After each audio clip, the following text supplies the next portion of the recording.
Welcome to Bonus Fruit Gaming. Bree here to bring you guys a two-parter in our Nintendo Switch countdown. In case you aren't obsessively counting like me, let it be known that there are only 10 days left until the Switch.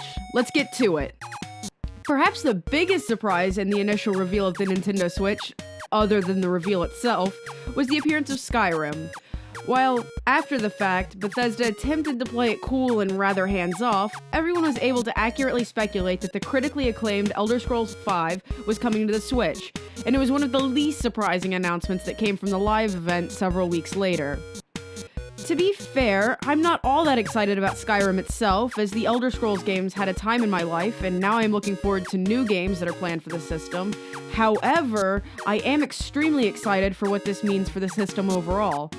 For people who have been following the Switch since its first public mention as the NX back in 2015, it has been a popular theory that Nintendo is finally lending itself in the direction of big title third-party games, which was confirmed not only with the reveal trailer, but later with the presentation itself.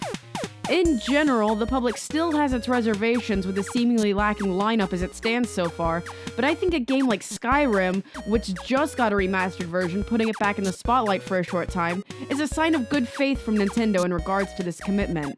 I also don't think it was a coincidence that this was the game they used to really highlight how easy it is to travel with the console, and then arrive back home and easily snap it back into TV mode. This is the perfect way to demonstrate to prospective buyers and developers how convenient this feature is and how much it can entirely switch up the experience when it comes even to older, more familiar titles such as Skyrim. And while we are unsure of the version that is coming to the Switch this fall, it is still a game that holds the weight to say to other developers that this is not your average Nintendo system, and it welcomes your large cornerstone titles, which represents a huge turning point for the company.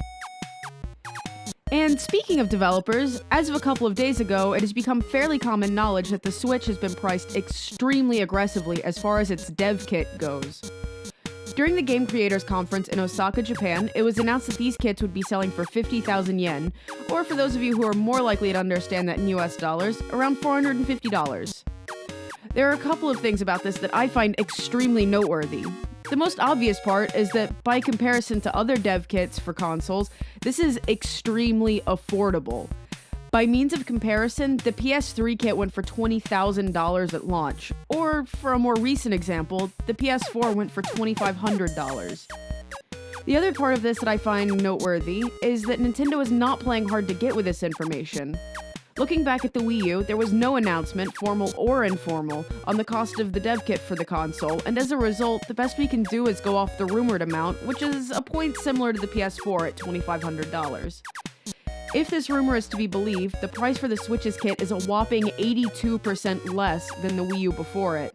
This transparency speaks volumes for Nintendo's apparent desire to have as many developers jump on board as possible this time around, a huge change of tune from the Wii U days.